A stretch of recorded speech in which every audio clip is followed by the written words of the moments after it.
د ایران او د پاکستان د دوی د ګاونډي په حیثیت یو له بل سره تعلقات دواړه چې یو د بل سره په شریکه پوله باندې چې هغه تر 900 کیلومتره زیات اوږده یو پوله دواړه سره شریکوي لکه چې وایي چې نمبرز کانټ بي چینجډ یعنی گاونډي چې د کله هم بدلیدلی نشي دواړه هیوادونه په اسلامیک برادرهوډ باندې یو له بل سره شریک دي د دواړو کلچرلی د دواړو یو له بل سره مذهبي تعلقات او د یو همسایه په توګه باندې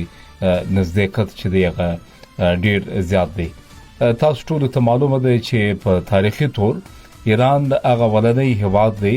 چې پاکستان یې په اول ځل په رسمیت وپیژندي پاکستان یې ریکګنایز کړی نو هم لاګي ورځ راځي چې کله هم د پاکستان او د انډیا ترمنځ ملټری کنفلیکټس راغلي دي نو په داسې کریټیکل ټایمز کې ایران د همیشه د پاکستان سره مرسته کړې پاکستان سره فاینانشل ایډز ورکړي پاکستان ته ایر بیسز ورکړي په اوسنی کړکېچ کې چې یو خواته ایران د امریکا او د اسرایل سره په یو ډیر لوی ملټری کنفلیکټ کې شکیل دی نو په داسې وخت کې چې پاکستان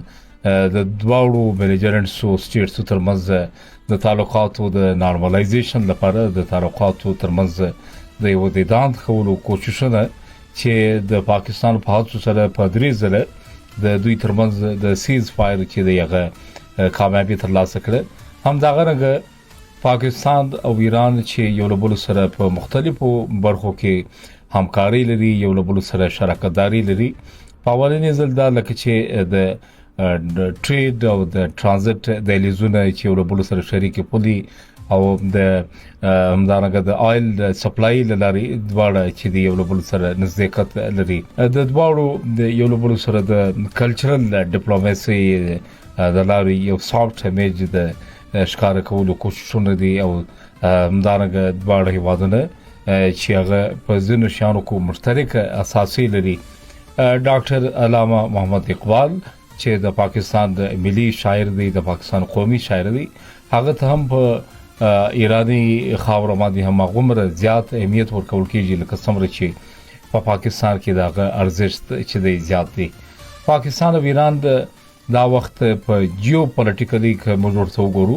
دواړه یو له بل سره د